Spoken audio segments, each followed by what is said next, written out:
Now, when I last reported for BNN, the tide of Che Guevara-esque Obama-mania had surged all the way to the White House.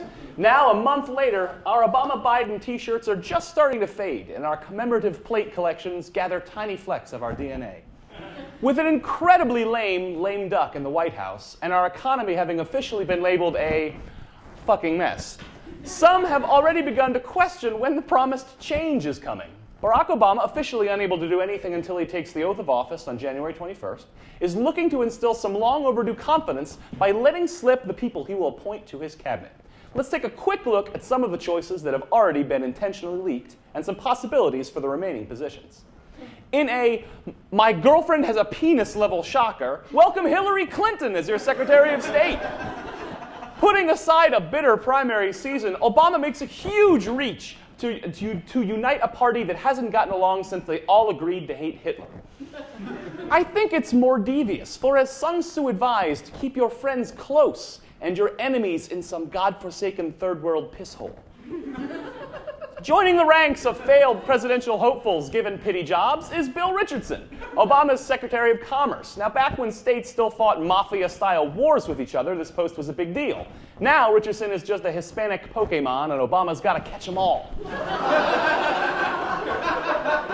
I'm all for boring people getting boring posts, but if we wanted a crazy old man from the desert in the White House, we would have elected McCain. The Patriot Act and Guantanamo Bay's days are officially numbered with the selection of Eric Holder to Attorney General. The nation's first black Attorney General believes they are bad ultimately for law enforcement and will cost us the support of the American people. Mr. Holder, please. America needs secret prisons. They are the duty-free shops at the airport of human rights. And where else can we hope to contain freedom-hating mutants like Magneto? You haven't thought this through. In another surprising move, Robert Gates, the Bush-appointed Secretary of Defense, will be the only man at the White House who won't need to roll over his 401k and get new medical insurance. Widely respected by Republicans and Democrats, Gates is another example of not having any fucking idea what Obama is going to pick.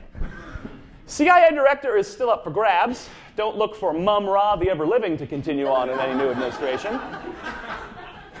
And with John Brennan, former director of the National Counterterrorism Center, withdrawing his name for consideration, the nod is up in the air. But I say look for Obama to finally trust cell phone-wielding loose cannon Jack Bauer.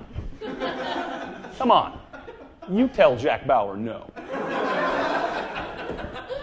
Many feel that Al Gore might make a great addition to Obama's cabinet as energy secretary. He could only be an improvement over the current energy secretary and former Captain Planet villain Loot and Plunder.